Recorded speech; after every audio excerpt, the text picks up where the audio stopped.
Demandé de vous présenter notre invité. Notre invité, c'est une personne qui vient de la France, vient de Paris, France. Pour faire une petite histoire courte, ce matin, il pourrait être dans un grand stade en Argentine, devant des milliers de personnes, parce que c'est lui est arrivé à plusieurs occasions. Il pourrait être en Suisse, il pourrait être n'importe où dans les pays européens. Mais le Seigneur nous l'a prêté ce matin. Moi, j'aimerais vous partager un petit peu ce que je ressens par rapport à notre frère. J'ai eu à goûter le Seigneur par son ministère à quelques reprises. Je ne sais pas si vous savez, quand un gâteau est bon, on aime ça le partager. Hein? Puis moi, c'est le sentiment que j'avais. Alors, j'en ai parlé au pasteur Serge, puis on l'a ce matin. Alors moi, j'aimerais ça partager le ministère de notre frère avec vous autres. On a été bénis, moi puis ma femme, puis d'autres qui sont ici aussi ont été bénis. Puis je crois que si on est attentif, le Seigneur va nous gâter. Quand un gâteau est bon, goûtons-y. Alors, pasteur Freddy de Coster.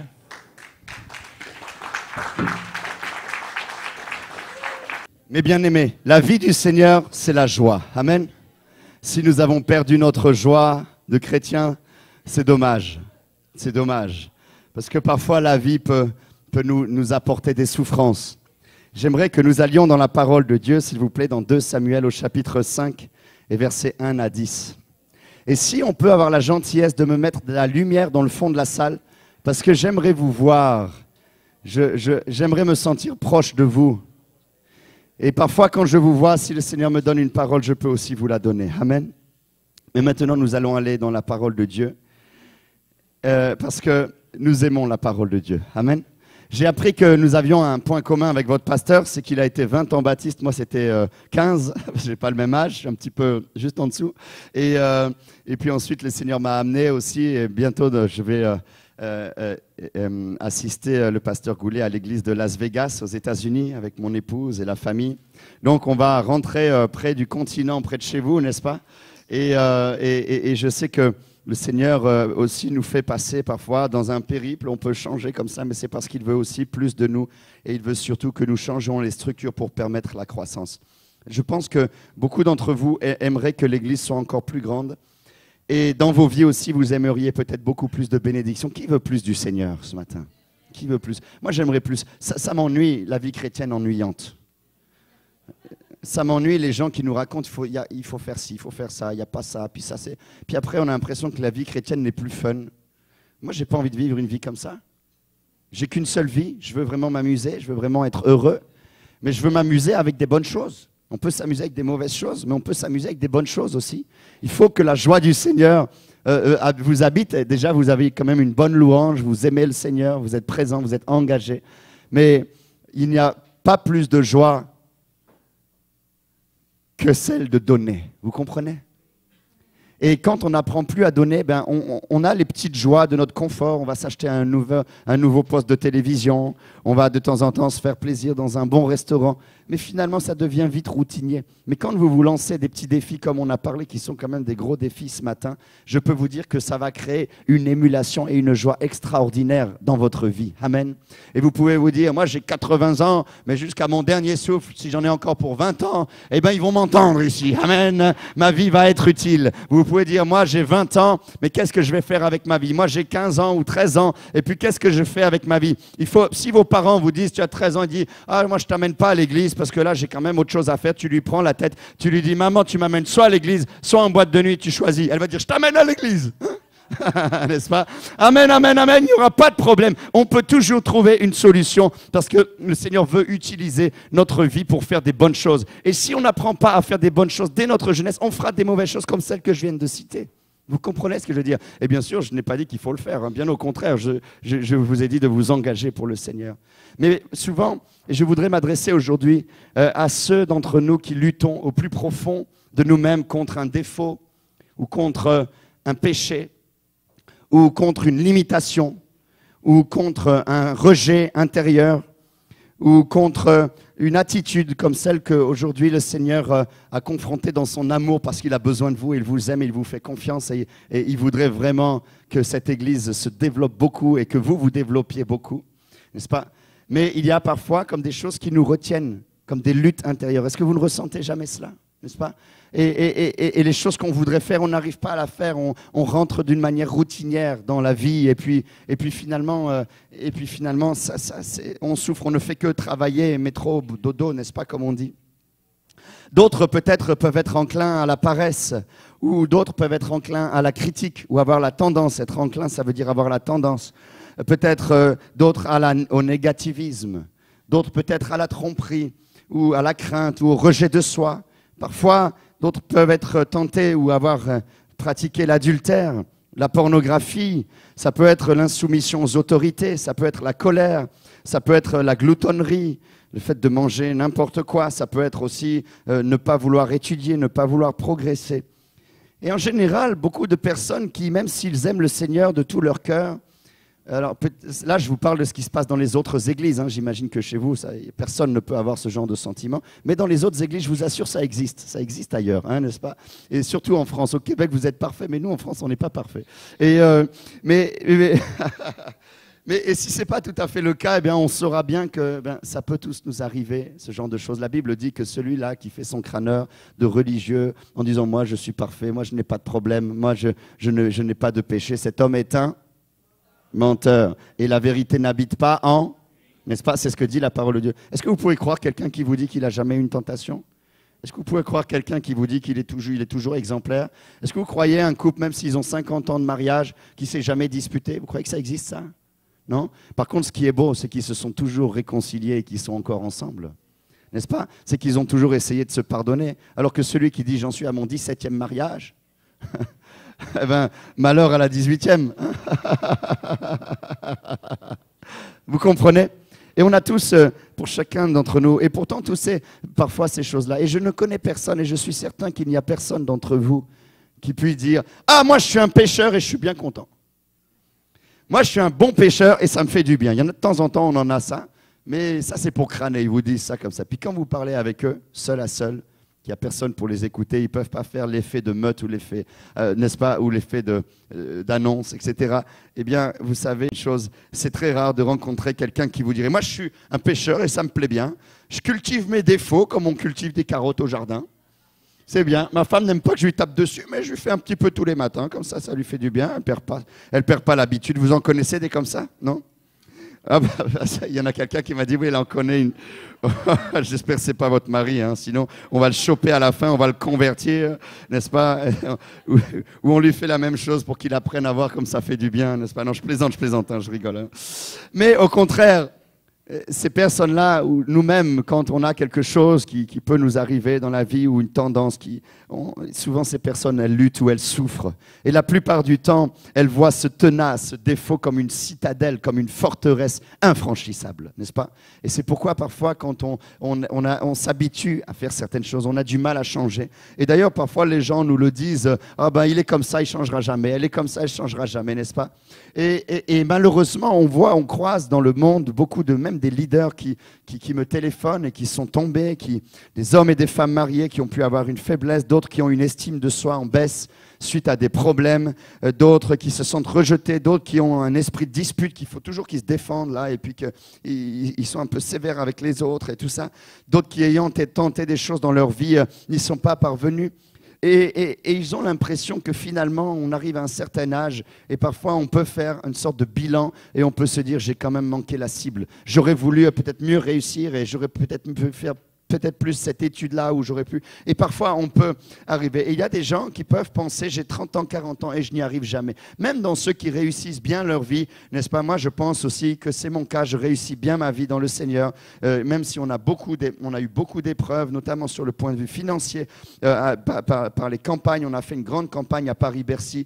Et malheureusement, les soutiens qui devaient nous soutenir, une partie ne l'ont pas fait. Et on s'est retrouvé avec des centaines de milliers milliers d'euros. On a dû revendre tout ce que nous avions et on n'a pas encore fini. Nous prions que le Seigneur nous libère. Mais ces choses-là étaient difficiles, mais c'était quand même pas une catastrophe dans le sens où on l'a fait quand même dans le cadre du service du Seigneur, en faisant quelque chose de bien, vous comprenez? Et au début, je me suis fait beaucoup de mal à moi-même dans la prière, même je m'en voulais beaucoup jusqu'au moment où j'ai quand même compris que non, c'était pas pour faire le mal, c'était pour faire le bien. Mais quand on passe des moments difficiles, le Seigneur est avec nous et il va nous aider. Mais moi, j'ai eu à un moment donné, je me dis, mais voilà, à mon âge, tout est fini. Voilà, maintenant, alors que je devais maintenant être accompli. Voilà qu'il faut tout recommencer à zéro. On avait une belle propriété, puis maintenant, on est dans un petit appartement. On a besoin des miracles. Et j'ai eu aussi, moi, par exemple, des moments, pendant des mois où ça a été difficile. Je dis, mais j'y arriverai jamais. C'est pas possible. Ça ne vous est jamais arrivé, ou aussi dans un domaine de votre vie, de dire, j'y arriverai jamais,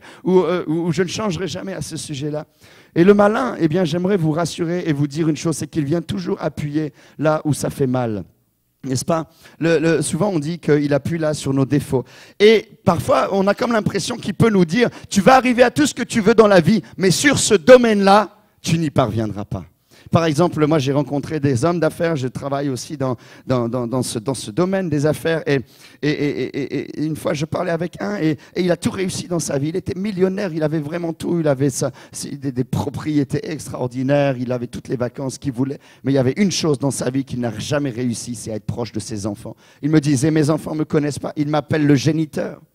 Quelle catastrophe d'avoir réussi sa vie, d'avoir des millions sur un compte bancaire. Et celui qui est le plus proche de toi, celle qui est la chair de ta chair, te regarde et ne vient jamais te voir. Et elle te dit, et tu es mon géniteur. De temps en temps, un coup de téléphone, il y a comme une haine, il y a une souffrance. Il avait tout réussi, mais il y a un domaine sur lequel il a échoué. Il a essayé une deuxième fois, il s'est marié une troisième fois. Et à chaque fois, la même chose, divorce à cause de son caractère de cochon. Et qu'est-ce qui se passe? Eh bien, cet homme-là, à la fin de sa vie, il était là et je voyais un homme qui avait tout réussi. Sauf, dites avec moi, sauf. Sauf, encore une fois, dites avec moi, sauf.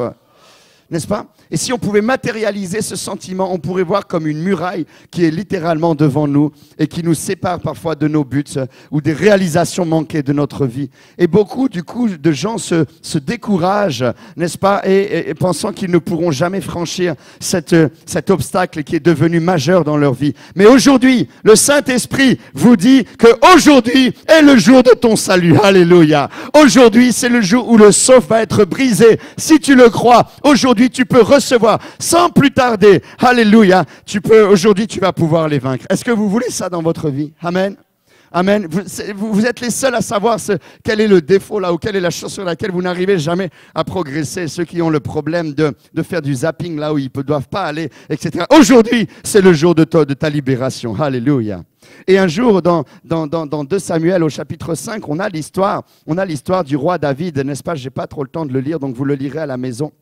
Et c'est un moment où le roi David, après avoir régné sur Juda, n'est-ce pas? Il va maintenant passer sur tout Israël. Et c'est les soldats l'accompagnent. C'est le moment où, après avoir déjà régné pendant 7 ans, il va prendre le royaume entier d'Israël. Il va pouvoir être à sa pleine dimension. Maintenant, c'est le moment où le Seigneur a ouvert les portes, un peu comme nous dans la vie, où parfois on a fait certains petits accomplissements. Mais maintenant, le Seigneur vous dit, je veux plus pour toi. Alléluia, je veux que tu réussisses l'entièreté de ton appel, l'entièreté de ta vie. Je veux que dans tous les domaines de ta vie, tu puisses devenir le roi maintenant et que tu puisses régner, que tu puisses dominer les choses de ta vie dans tous les domaines, que tu puisses vraiment réussir parce que Dieu est amour et Dieu veut nous bénir. Et alors qu'il arrive là, en Israël, il y avait depuis longtemps une citadelle qui était réputée imprenable. C'était la citadelle de Sion. Elle était imprenable parce que, vous savez, Israël avait l'habitude de combattre contre les peuples adverses comme les Philistins, etc. Et qu'il les repoussait à chaque fois, les Chaldéens, etc. Il les repoussait, tous ces peuples-là, par la guerre. Mais il y avait eu un jour une guerre avec une petite peuplade qui s'appelait les Jébuséens. Et cette petite peuplade-là, au lieu de les repousser, eh bien, ils avaient accepté que finalement, ils restent dans un petit coin du pays, en plein milieu du pays. Et ce petit coin du pays s'appelle Jérusalem. Vous connaissez Jérusalem, n'est-ce pas? Et alors, ce peuple-là était un peuple qui finalement habitait à l'intérieur des enceintes des murailles. Et les murailles de Jérusalem sont extrêmement impressionnantes, surtout à l'époque. Et pendant des siècles et des siècles et des dizaines d'années, il y avait vraiment une impossibilité de venir pour prendre cette citadelle. Et David le savait, et tout le monde le savait à l'époque, tous les chefs militaires savaient qu'on pouvait tout prendre sauf Sion. À l'époque, on appelait cela Sion. Dites avec moi Sion, s'il vous plaît, n'est-ce pas? Et alors David, quand il arrive, il savait bien, parce qu'il était un homme de Dieu, un homme qui ne voulait pas vivre un truc à moitié-moitié. Il savait que Sion, c'était l'endroit où Dieu voulait établir son temple. Alléluia. Où Dieu voulait établir sa maison. Où Dieu voulait un endroit d'adoration, un endroit d'intimité, comme il a été dit tout à l'heure dans cette église, qui va être une église d'intimité et d'adoration. N'est-ce pas? C'est tout le bien que je vous souhaite, c'est-à-dire une église Sion. N'est-ce pas? Une église de la Nouvelle Jérusalem spirituelle. Et alors qu'il allait pour conquérir son avenir, son pays, sa destinée, David va arriver et il arrive devant cette énorme forteresse que personne n'avait réussi à prendre. Et au moment où il arrive au chapitre 5, et, chapitre 2 Samuel 5 et au verset 6, la Bible nous dit qu'à ce moment-là, il a un comité d'accueil un peu spécial.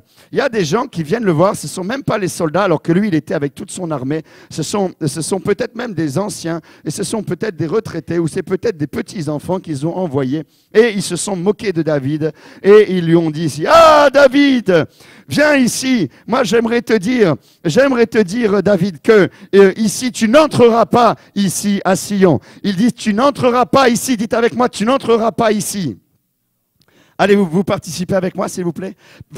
Tu n'entreras pas ici. Voilà, et il lui dit ceci, « Car même les aveugles et les boiteux, dites-le avec moi, car même les aveugles et les boiteux te repousseront. » Te repousseront, ce qui voulait dire, David n'entrera pas ici. Cependant, dites avec moi ça, cependant, alléluia, cependant, David s'empara de la forteresse de Sion, qui est aujourd'hui la cité de David. Alléluia. Comprenez bien le texte ici.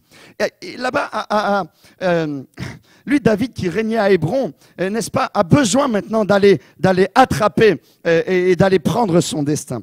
Et quand il se retrouve devant ces personnes-là, eh bien, c'était vraiment avec toute son armée arrive devant lui. Ils arrivent devant cette muraille et c'était vraiment très impressionnant. Si vous êtes allé en Israël, vous savez que les murailles sont vraiment très impressionnantes. Et il y a une partie dans Jérusalem où après on a mis là tous les lépreux, où la muraille est vraiment extrêmement haute comme ça. Elle fait des dizaines et des dizaines de mètres de hauteur. Elle part du soubassement de la ville. Et j'imagine les gens qui étaient là et qui avaient déjà la réputation de Jérusalem, qui était de Sion, qui n'était pas possible de prendre. Et depuis tous les siècles, on le savait. Bon, maintenant on ne fait plus la guerre de la même manière, mais que c'était difficile. D'ailleurs, en 1187, quand Richard Cœur de Lion, qui était envoyé par le pape pour pouvoir conquérir de nouveau Jérusalem sous le temps de Saladin, n'est-ce pas, qui avait conquis cela, quand il arrive après avoir traversé l'hiver, après avoir fait des mois et des mois de marche avec tous ceux qui avaient beaucoup péché, tous ceux qu'ils ont récupéré, les plus grands pécheurs du royaume, ils allaient là-bas pour se faire pardonner par le pape, parce que tous ceux qui allaient reprendre Jérusalem recevaient de la part du pape l'absolution.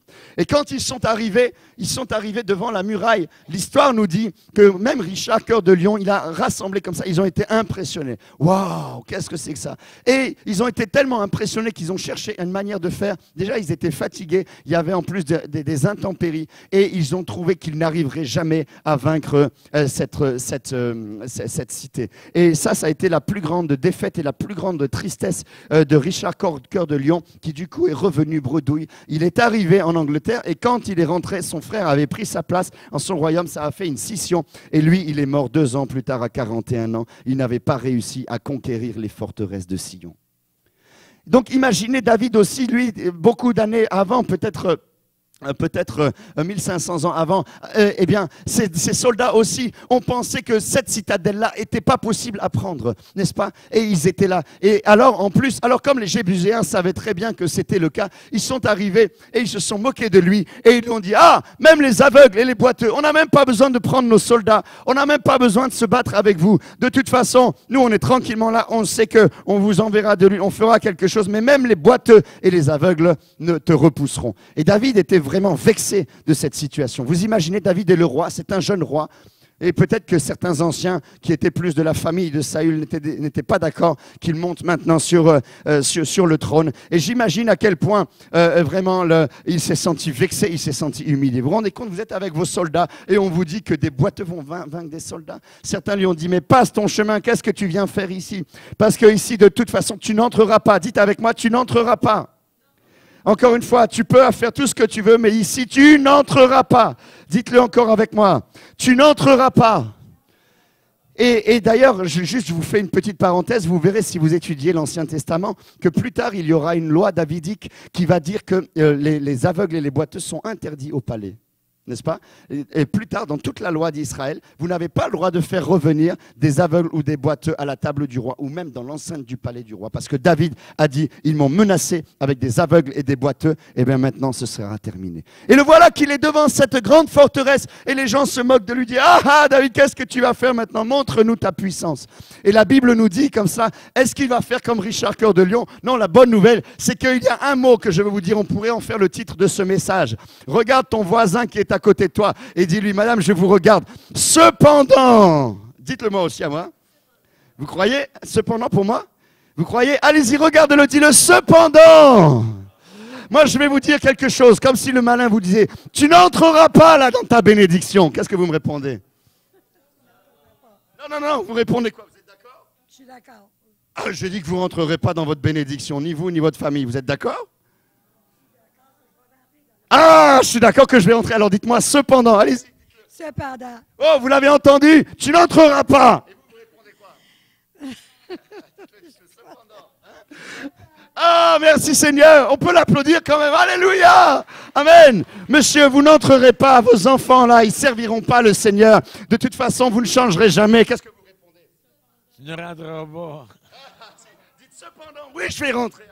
Oui, cependant. Cependant, amen. Dites-le aussi dans votre vie. Et c'est la nouvelle que je veux vous donner ce matin. Vous n'entrerez pas. Tu ne corrigeras pas ton défaut. Qu'est-ce que tu me réponds? Cependant, tu n'arriveras pas à régler ton problème de virgule. Qu'est-ce que vous me répondez? Hein? Cependant, alléluia. Acclamons le nom du Seigneur Jésus-Christ de Nazareth. Alléluia. Moi, j'ai une bonne nouvelle à vous annoncer aujourd'hui. C'est qu'il y a des forteresses dans nos cœurs, il y a des forteresses dans nos pensées. Hier, on a vécu, par exemple, quelque chose d'incroyable. Il y avait un jeune qui venait sous la tente et on a prié vraiment, la présence de Dieu était là. Et soudainement, je prie pour lui, le Seigneur me parle. Alors je lui dis, tu as redoublé combien de fois? Il me regarde comme ça. Il dit, oh là là, comment un pasteur va me parler comme ça? Il était très étonné. Je lui dis, tu as redoublé 3 fois, n'est-ce pas? Il me dit, oui, comment vous le savez? Je lui dis, ben, écoutez, c'est facile, dans le monde invisible, tout se voit, n'est-ce pas? Nous, on croit qu'on cache comme Adam et Ève ce qu'on fait avec une feuille de vigne, mais tout est visible, n'est-ce pas? Il suffit de prier, d'être proche du Seigneur. Et vous savez, j'ai dit, t'inquiète pas, le Seigneur sait tout pour toi. Et alors, je lui dis, alors après, je lui dis, je voulais que tu me le confirmes parce que je trouvais que ça faisait un peu beaucoup, n'est-ce pas? Et je le regarde dans les yeux et je lui encourage et je lui dis, cependant, le Seigneur te dit, tu vas te reprendre, tu vas réussir. Si tu crois au Seigneur, si tu es fidèle, si tu as une belle vie, si tu fais pas de bêtises, tu vas retrouver. Et Dieu va te faire un cadeau aujourd'hui. Et j'ai prié pour qu'il reçoive l'amour des études. Alléluia. Et le Seigneur m'a montré ce qu'il pouvait devenir s'il avait cet amour des études. Et c'était beau pour un garçon comme ça. Et je voyais un garçon qui n'avait plus confiance en lui. Peut-être qu'on avait rejeté, peut-être qu'on lui a dit, toi, tu es un bon à rien. Toi, tu n'arriveras jamais. Tu sais même pas mettre 2 mots l'un après de l'autre. Mais le Seigneur avait un autre projet. Et si le diable lui avait dit ça, Dieu avait dit pour cet homme, cependant, alléluia, cependant, tu vas changer, tu vas reprendre un goût surnaturel, tu vas te mettre à lire, cependant, tu vas rattraper ton retard, cependant, tu vas être diplômé, et cependant, tu seras un homme d'affaires, et cependant, tu seras heureux, et personne ne t'appellera plus jamais le cancre. Alléluia, amen. Vous êtes avec moi? Et alors, si vous êtes d'accord, applaudissez le Seigneur ou dites-moi amen. Et la bonne nouvelle que je veux vous donner aujourd'hui, c'est que nous avons tous, même dans les visions que nous pouvons avoir du Seigneur, ou même dans nos vies, ou même dans la maladie. Evelyne, le cancer t'a dit que tu seras mal. Cependant, alléluia, elle l'a dit fort, amen. Cependant, le Seigneur t'a parlé, il va te secouer, il va te bénir, et toi tu vas aller secouer tous ceux qui sont malades, et tu vas te battre contre les cancers pour que ces gens-là retrouvent l'espoir et la guérison divine. Alléluia, amen, amen, amen, amen. Quel mot superbe! Je voulais vous laisser aujourd'hui dans la parole de Dieu. Un petit mot dans 2 Samuel 5, verset 7 qui nous dit Hey, vous aimez être béni, hein? Moi aussi, hein? Il nous dit quoi ce mot? Cependant, alléluia. Il était né alcoolique, cependant, il n'a plus jamais pris une goutte d'alcool. Oh, quelle belle nouvelle, alléluia. Amen. Il ne savait pas garder son couple, cependant, il s'est remarié et il est devenu le plus gentil et le plus fidèle des maris. Et sa femme dit, Amen, alléluia. Elle était considérée comme une fille facile, cependant, elle est devenue le type même de la femme vertueuse selon Proverbe 31. Alléluia. Amen, amen, amen. Est-ce que tu crois qu'il y a des forteresses que tu ne peux pas avoir? Son ministère ne consistait qu'en critique, toujours à se comparer aux autres. Cependant, il s'est mué en un Barnabas, un fils d'encouragement, et il encourageait les autres ministères. Il ne s'est plus jamais comparé. Oh, alléluia. Un homme peut-il vivre cette bénédiction? Il était plus radin qu'un sage. On dit ça aussi chez vous, être radin? Celui qui garde l'argent, là, qui veut jamais donner, là. N'est-ce pas? C'est comme les singes, ils ont une cacahuète, puis après, ils veulent plus la lâcher. Alors, il y a des gens qui sont comme ça dans l'église. Ils prennent la pièce ou le billet au moment de l'offrande. Puis après, ça fait comme les singes, comme ça. Ils n'arrivent plus à sortir. Ils n'arrivent plus à sortir la main comme ça. Vous savez pourquoi? Parce qu'ils ne veulent pas le lâcher. Non, Seigneur, je ne l'aurai plus pour m'acheter mon truc. Alors, ça ne sort plus. Alors, après, le panier passe. Ah, trop tard. Bon, Seigneur, je donnerai la prochaine fois. Il y en a qui sont comme ça. Eh bien, cet homme-là qui est là, il était plus radin qu'un sage. Cependant, il a appris à prendre son billet, non seulement plus, la carte bleue. Et il bénit l'église. Et c'est le bienfaiteur qui a permis à l'extension de l'église. Et grâce à lui, des centaines de jeunes ont connu Jésus-Christ. Alléluia! Amen. Voilà ce que le Seigneur veut nous donner. Il n'avait pas étudié. Cependant, Dieu lui a donné une grande entreprise qui embauche beaucoup de personnes. Il était accro à la pornographie. Cependant, il l'a vaincu et maintenant il admire sa femme pour qui elle est. Il ne la compare plus. Il l'aime sincèrement. Il a retrouvé sa famille et maintenant il ne se sent plus sale. Alléluia. Oh, comme c'est beau, n'est-ce pas? Voilà la parole de Dieu. L'Église, le Saint-Esprit dans l'Église a le pouvoir de faire tomber n'importe quelle muraille. Alléluia. Et c'est ce que je veux vous dire. Quel que soit ton secret, quelle que soit ta difficulté intérieure, n'est-ce pas? Eh bien, tu as cette puissance et tu as cette bénédiction. Mais vous savez, d'en haut, là-bas, on lui disait à David, jamais tu n'entreras ici. Et les gens savaient que David savait battre des lions, avait battu des Goliaths. Mais là, vaincre cette forteresse de Sion, eh bien, vraiment, c'est quand même quelque chose d'incroyable. Et là, ils étaient certains que David n'y arrivera jamais. C'est arrivé à Néhémie plus tard quand il a dû la reconstruire. Et souvent, ce qui se passe, c'est que nous avons comme des étiquettes qu'on nous a collées. On a eu un échec, alors ça y est, maintenant on dit, on n'arrive pas. Vous avez eu un accident de voiture, on dit, je ne conduis pas bien. Mais ce n'est pas vrai. Pourquoi? On se dit toujours des paroles négatives comme ça. N'est-ce pas?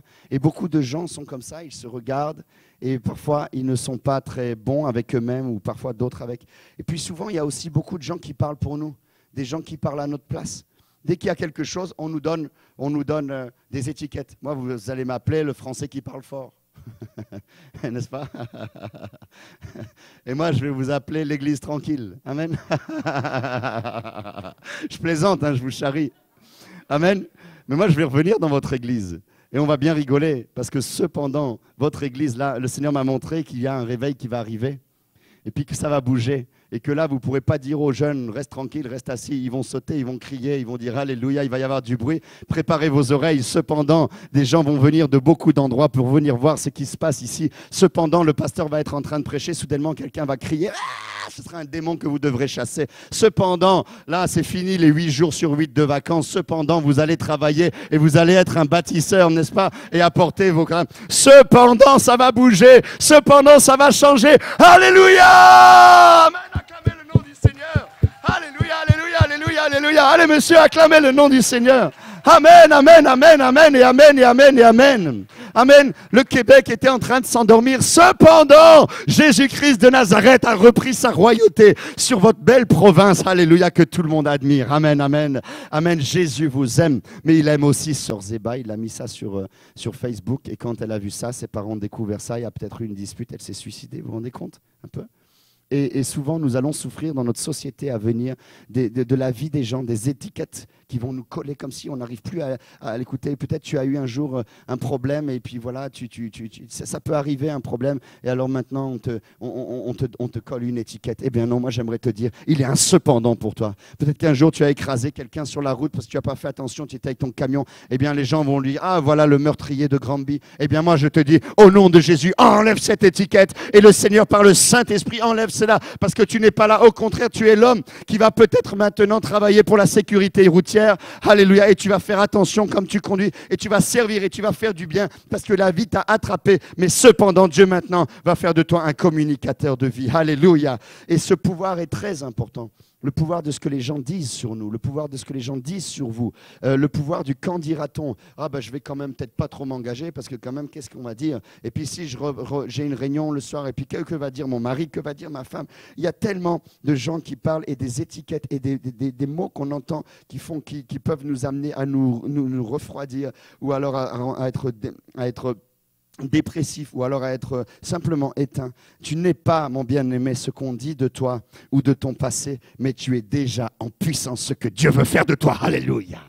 Et c'est comme ça qu'on doit vivre notre vie chrétienne. On doit le vivre en disant ce que nous sommes du Seigneur. Alléluia. Moi, le diable, quand il m'avait vraiment attaqué après Bercy, j'ai eu vraiment la possibilité de faire autre chose. Mais je me suis réfugié dans le Seigneur. On m'a demandé pour rentrer dans des fonctions politiques assez importantes. Et j'ai été très tenté de le faire parce que pour un homme, c'est extraordinaire de faire cela. N'est-ce pas? Et je me suis mis en prière. J'ai regardé et j'ai dit, que me disent les Jébuséens? Et j'ai senti une chose, c'est que mon cœur, lui, il voulait bâtir Sion. Alléluia. Mon cœur voulait qu'il y ait une ville, qu'il y ait un endroit où l'on puisse adorer le Seigneur. Mon cœur voulait qu'il y ait un jour un temple où la nuée va descendre, comme j'ai vu cette belle vision tout à l'heure du sacrificateur qui va vous conduire, n'est-ce pas, où Dieu peut descendre et où Dieu peut bénir des gens. Nous avons vu hier des gens qui ont été guéris instantanément.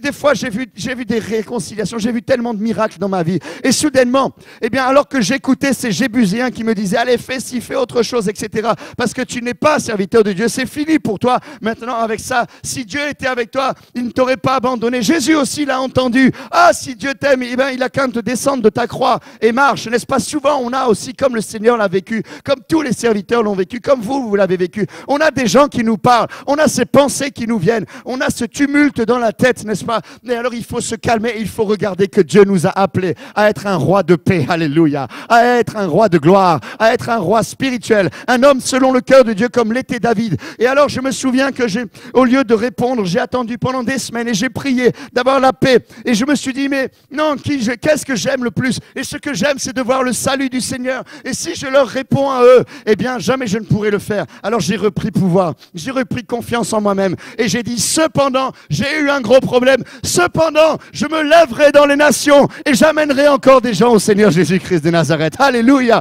Et aujourd'hui, je suis là devant vous parce que le Seigneur est puissant. Amen. Et ce qu'il a dit que tu serais, tu vas l'être. Amen. Mais il faut le croire. Et je voudrais proclamer aujourd'hui et vous bénir pour proclamer le cependant du Seigneur. N'est-ce pas? Alors, il y a ici, et ce sera la fin de mon message, et j'aimerais vous donner une révélation. Est-ce que vous voulez une révélation? Alléluia. Est-ce que vous aimez les révélations? Est-ce que vous voulez savoir comment on peut vaincre de cette manière?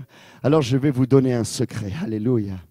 Quels que soient les problèmes que vous puissiez surmonter, que ce soit un problème intérieur ou dans l'entreprise, dans l'église, dans la vie, quoi que ce soit dans ton couple, etc., nous avons vu que Dieu a un autre mot pour vous. Et ce mot, c'est... Dites-le encore avec moi, ce mot, c'est... Cependant, quand on va se recroiser plus tard, je suis sûr que je vais arriver là, vous allez me dire... vous allez vous en souvenir, amen. C'est ça le message d'aujourd'hui. Oubliez tout le reste, mais souvenez-vous de... Amen. Encore une fois... Cependant, ça c'est le mot de Dieu pour toi aujourd'hui, alléluia. Cependant, mais tu vas y arriver, Dieu a autre chose. Et David, alors, à un moment donné, pendant la nuit, pendant que tout le monde dort, j'imagine son découragement, j'imagine qu'il est allé avec un ou deux veilleurs, il a regardé cette muraille, il a dit c'est impossible, je ne sais vraiment pas comment je vais faire. Il a tourné, il a vu qu'il y avait des gardes, il a vu que les rondes étaient là, il a vu que il n'y avait même pas la possibilité d'avoir une petite aiguille, mais dans la nuit, il est allé et soudainement, il a remarqué que cette ville devait être abreuvée par un canal dans lequel il y avait l'eau n'est-ce pas? Qui vivifiait la ville, c'est-à-dire qui donnait la vie à la ville. Et j'imagine David qui était là, dans le silence, en disant « Chut, aucun bruit ». Ils n'avaient pas de lampe de poche, donc peut-être qu'ils tâtonnaient comme ça. À l'époque, ils ne pouvaient pas prendre la lumière. Et j'imagine qu'il a commencé à mettre le pied dans ce canal pour regarder la hauteur. Et soudainement, il s'est rendu compte qu'il y avait de l'eau, non pas jusqu'aux chevilles, mais qu'il y avait de l'eau qui montait peut-être jusqu'aux genoux ou jusqu'à la jambe. J'imagine David en train de dire, et qu'est-ce qui se passerait si on se plonge? Dites avec moi, si on se plonge. Si on se plonge. Et j'imagine David avec enlever sa muraille, etc., sa cuirasse, et commencer à monter comme ça, et à nager un petit peu. Et il s'est rendu compte, et il a nagé, il s'est rendu compte, un petit peu, il est sorti, et il a vu que cet aqueduc menait jusqu'à Sion, et qu'il passait par derrière, et qu'il rentrait de nouveau à l'intérieur dans les fondations, et qu'il allait là jusqu'au niveau de la source, à l'intérieur de Jérusalem. Alors le lendemain, David va se lever, il va sonner la trompette, tadat, et il va dire ce que tout le monde a cru que c'était impossible. Je vous dis aujourd'hui, rien n'est impossible à mon... Alléluia, dites-le avec moi si tu le crois. Rien. Dites-le moi, j'ai besoin de foi. Dites-le moi encore, j'ai besoin de foi. Alléluia, prêchez-moi encore une fois. Cependant, de Coster, alléluia. Cependant, il a levé les gens comme ça, et les femmes, et les vieilles, et les petites, et les grosses, et les gros, et les petits, et les vieux, et les forts, et ceux qui boitaient, ceux qui boitaient pas, tous ensemble venaient. Et il dit, regardez ce qui va se passer. Et voici un peu plus tard au verset 8, il dit, tous ceux qui vont aller tuer les Jébusiens, dites avec moi, tuer. Attention, lui, il va pas faire comme Saül de garder la moitié, hein. D'accord?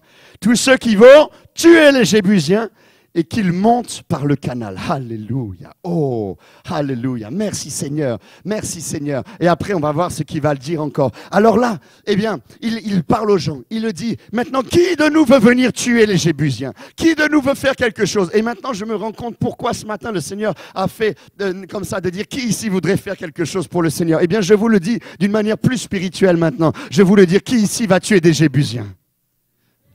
Amen. Oh, il y en a 2, déjà 3. Merci. Qui encore? Qui va tuer des Jébusiens? Oui, 4, 5, 6, 7. Allez, encore qui? Je sais qu'il y en a plein qui veulent le faire. Allez, aujourd'hui, réveillez-vous. Qui va monter? Qui va tuer des Jébusiens? Alléluia. Alléluia. Il y en a qui disent que ici, non, vous êtes déjà arrivé à la taille.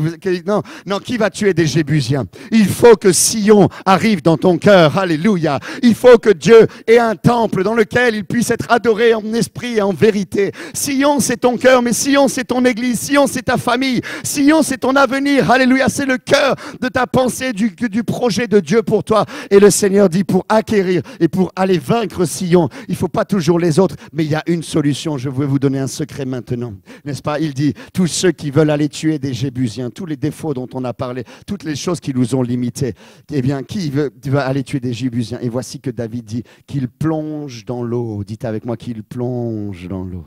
Qu'il plonge dans la rivière et qu'il remonte, et qu'il remonte, et qu'il remonte. Et pendant que je termine la conclusion, j'aimerais demander que vous mettiez le CD, s'il vous plaît, instrumental que je vais vous donner. Et soudainement, j'imagine, alors évidemment, c'était nécessaire parce que c'était le seul endroit pour aller. Mais je vois aussi là la sagesse de Dieu parce que tous ces gens-là aussi, ils avaient des étiquettes. On leur avait dit, tu es un meurtrier, tu as raté ta vie, tu ne pourras pas faire, tu n'as plus le temps, tu ne peux plus servir le Seigneur. Même les boiteux te repousseront. Ici, l'église, c'est fini. Maintenant, c'est l'église postmoderne. Vous entendez tout ce qu'on nous dit ici comme mensonge actuellement dans ce monde. Et le Seigneur nous amène, celui qui veut, eh bien, il peut commencer à nager parce que l'eau décolle les étiquettes. Alléluia. Il n'y a pas d'autre possibilité de décoller les étiquettes. Les ménagères le savent bien, n'est-ce pas, qu'avec de l'eau. Et celui qui va monter par l'eau, celui qui va apprendre à se plonger dans la rivière du Seigneur, qui est le symbole du Saint-Esprit, qui est le symbole de laisser la présence de Dieu venir. Celui qui va apprendre à prier et à écouter plus la présence et la parole du Seigneur. Dans l'Église, lorsque nous laissons le fleuve couler, nous nous arrêtons parfois avec nos programmes, avec nos montres, avec nos habitudes. Et puis nous disons, Seigneur, ce n'est plus mon Église, c'est la tienne. Je ne viens plus pour assister, mais je viens pour recevoir. Parce que moi, je vais aller tuer des Jébusiens pendant la semaine. Alléluia. Et ici, David dit, celui qui plonge dans la rivière du Seigneur, dans la rivière d'amour du Seigneur, et celui qui va tuer les Jébusiens, celui-ci sera mon capitaine, et celui-ci sera mon général. Voilà comment David choisissait ses généraux. Voilà comment David choisissait les gens qui étaient importants pour lui. Voilà comment le Seigneur attend et il dit, je cherche un homme, je cherche une femme qui se lève et qui se tienne sur la brèche, parce que je veux monter le sillon dans ta vie. Je veux mettre une bénédiction transgénérationnelle pour toi. Je veux te donner le salut. Je veux abattre ton Jébusien de maladie, ton Jébusien de fatigue, de négativisme, quel que soit ton problème. Mais il faut, si tu veux devenir un général, si tu veux devenir un capitaine de ta vie, plus quelqu'un qui va subir, plus quelqu'un seulement qui va faire ce qu'on lui dicte, mais quelqu'un qui va rentrer dans une dimension d'onction et de gloire. Alléluia. Alors j'appelle, dit le Seigneur. Alors je demande à ceux qui veulent cela de plonger dans la rivière. S'il vous plaît, est-ce que vous pouvez vous lever à votre place? Et j'aimerais demander que nous restions encore concentrés quelques instants, s'il vous plaît. Le Seigneur nous le dit, j'ai pour vous des nouvelles stratégies. Amen. Il y a des tunnels cachés dans le cœur de Dieu, dans la volonté du Seigneur, mes bien-aimés. Il y a des ressources cachées pour toi. Il y a des capacités cachées que le Seigneur veut te donner. Ne crois pas que ce soit impossible. Parce que Dieu te dit que tu vas vaincre ton sillon. Alléluia. Et qu'il sera le Seigneur de ta destinée. Cependant, dit le Seigneur, qui ici veut devenir un serviteur du Seigneur? Qui ici veut être abreuvé dans sa famille, dans sa vie, dans ses finances, dans son église par la puissance du Seigneur? Qui ici veut se mouiller tout entier? Alléluia, alléluia, pour être lavé de son passé dans l'eau du Seigneur, comme un baptême que vous aurez la semaine prochaine. Eh bien, la saleté s'en va, les échecs du passé, ce que tu as échoué s'en va. Mais il faut rentrer dans l'aqueduc du Seigneur pour ne pas manquer la cible, qui est ce qui est le mot du péché. Dieu peut te laver ce matin. Dieu peut te bénir ce matin. Alléluia, alléluia. Et la Bible dit, celui qui montera par le canal, celui qui tuera les Jébusiens. Il faut tuer véritablement ces choses qui vous bloquent. Il ne faut pas les écouter. Il ne faut pas dire je garde mon petit péché mignon, parce que sinon un jour ils vont essayer de te chasser de ta forteresse. Mais David, lui, il ne voulait pas régner dans une autre ville que Sion. Il voulait régner avec le Seigneur. Il voulait réussir sa vie spirituelle. Il voulait être un adorateur en esprit et en vérité, même si sa femme le méprisait quand il dansait. Lui, il voulait danser dans la présence du Seigneur. Il voulait l'intimité. Il voulait que son ministère, son royaume soit d'abord fait de prière, soit d'abord fait d'exaltation, pour donner au peuple la fraîche eau du Seigneur. Alléluia. Jésus a dit, je suis venu briser ta muraille. J'établirai mon temple en vous. Vous êtes le temple du Saint-Esprit. Vous êtes la nouvelle Jérusalem, la Sion du Seigneur. Et c'est dans l'intimité avec le Seigneur, mes bien-aimés, que l'on peut vaincre nos Jébuséens. C'est dans la prière, dans l'adoration, que l'on peut vaincre toutes les pensées, que l'on peut ramener vers la bonne source de la révélation. Le Seigneur te dit qu'il va te bénir. Alléluia. Le malin te dit, tu as peut-être tes défauts, ta souffrance, les années, ton expérience te dit, toi, tu n'entreras pas ici. Mais le Seigneur te dit, cependant, alléluia. Cependant, alléluia, il rentra dans l'aqueduc, alléluia, et il monta dans la stratégie du Seigneur, rempli de l'Esprit, rempli de l'onction. Nous pouvons ministrer toute notre vie, mais quand le Seigneur vient en une fois, il fait tout, alléluia. Alors maintenant, mes bien-aimés, pendant que vous êtes là, comme le temps est déjà tard, je voudrais vous demander, s'il vous plaît, de lever les mains maintenant. Je vais demander au Seigneur qu'il vous touche maintenant. Je vais demander au Seigneur, alléluia, plongez-vous, plongez-vous, plongez-vous dans l'onction. Laissons-le agir maintenant. Laissons-le agir maintenant. Oh Seigneur, Seigneur, établis Sion. Je brise les forteresses, Seigneur. Touche maintenant, Seigneur. Touche maintenant, Seigneur. Oh, cette église rentre dans tout son Jérusalem, Seigneur. Oh, alléluia, il y a une nouvelle dimension. De Juda, la dimension passe à Israël. C'est une dimension plus grande qui vient sur vous, des grandes bénédictions. Recevez, recevez, recevez. Dans vos familles aussi, alléluia. Recevez, recevez. Soyez généreux avec l'Église, avec le Seigneur. Entrez dans la vision, entrez dans l'aqueduc ensemble. Comme David n'est pas allé seul, il avait tout le monde qui venait avec lui. Sinon, il n'aurait jamais pu vaincre. Soyez une armée du Seigneur, montez une armée qui ne fait pas, et qui ne se décourage pas, qui ne fait pas comme les autres, qui ont peur ou qui ne font rien, mais qui va rentrer dans l'onction du Seigneur. Entrez dans des nouvelles dimensions d'onction, d'adoration. Laissez le Seigneur être votre Dieu. Saint-Esprit, le Dieu, sois le Maître. S'il vous plaît, tout le monde les yeux fermés.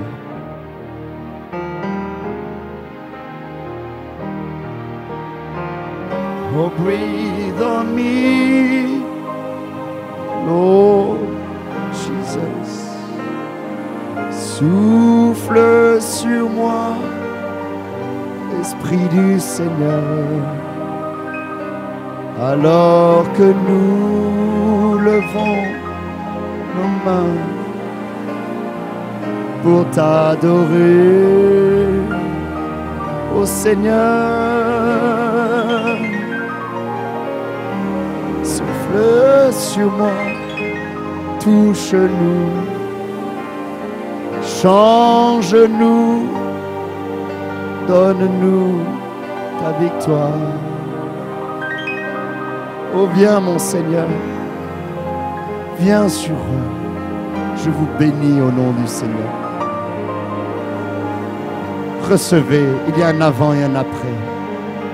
Vous allez rentrer plus d'onction, plus de vie, plus de joie, plus d'amour, plus d'engagement, plus de bénédictions financières, plus de vie familiale, plus de joie dans le couple, plus de joie de servir ensemble. Souffle sur eux, Seigneur. Souffle sur cette église.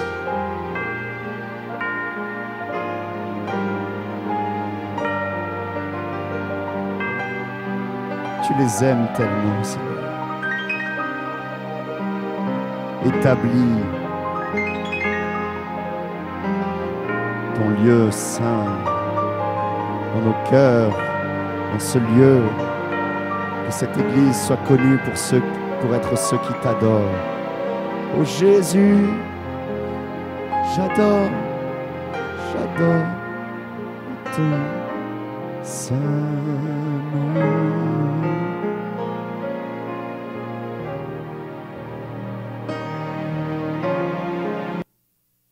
Seigneur, merci. Celui qui montera par l'aqueduc, celui qui se plongera dans l'onction du Seigneur, celui qui remontera, il trouvera un chemin d'accès alors que personne ne l'avait trouvé jusqu'à présent.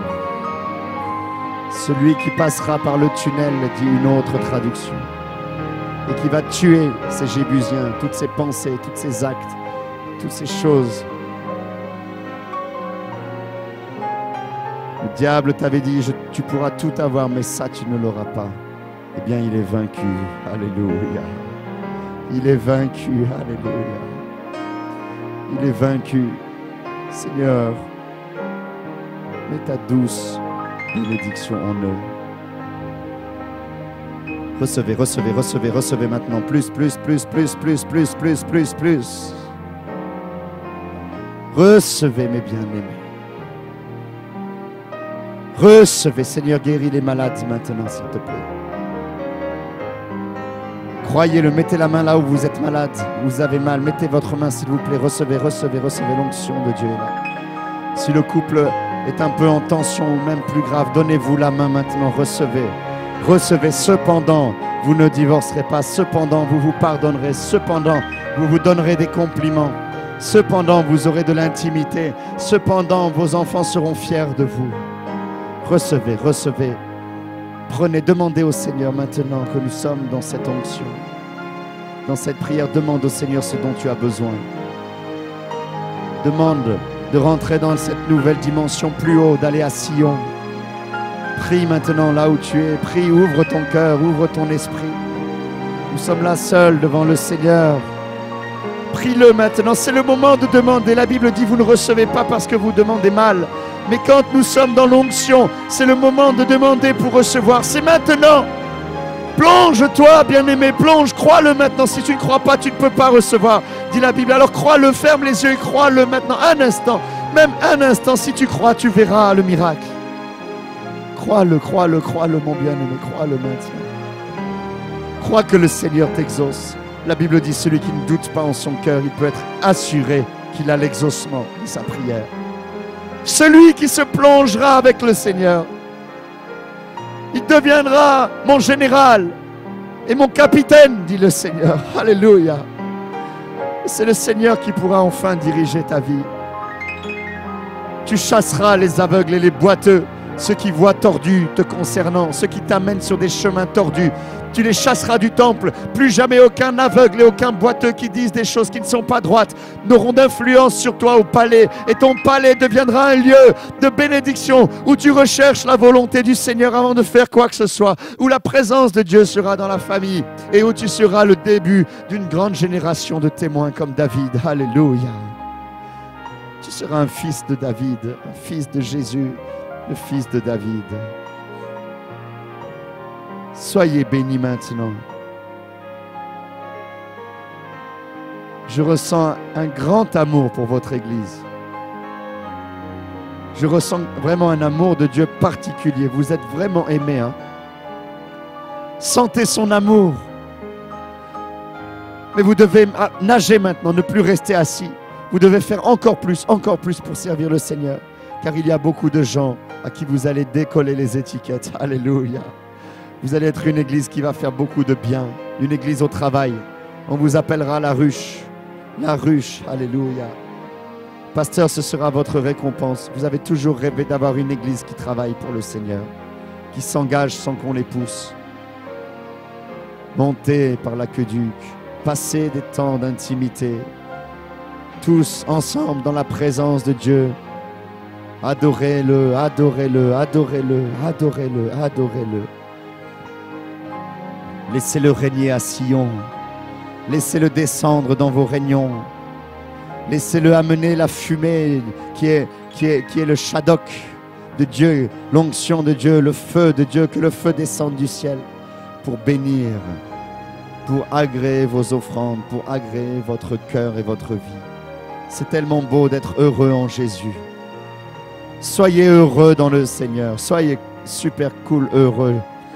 Je vous bénis. Et je vous donne vraiment mon amour au nom du Seigneur. Pasteur, dans cette atmosphère d'adoration, je vous demande de venir prendre la suite maintenant. Si vous voulez adorer avec votre peuple ou continuer à prier, pouvez-vous les bénir aussi.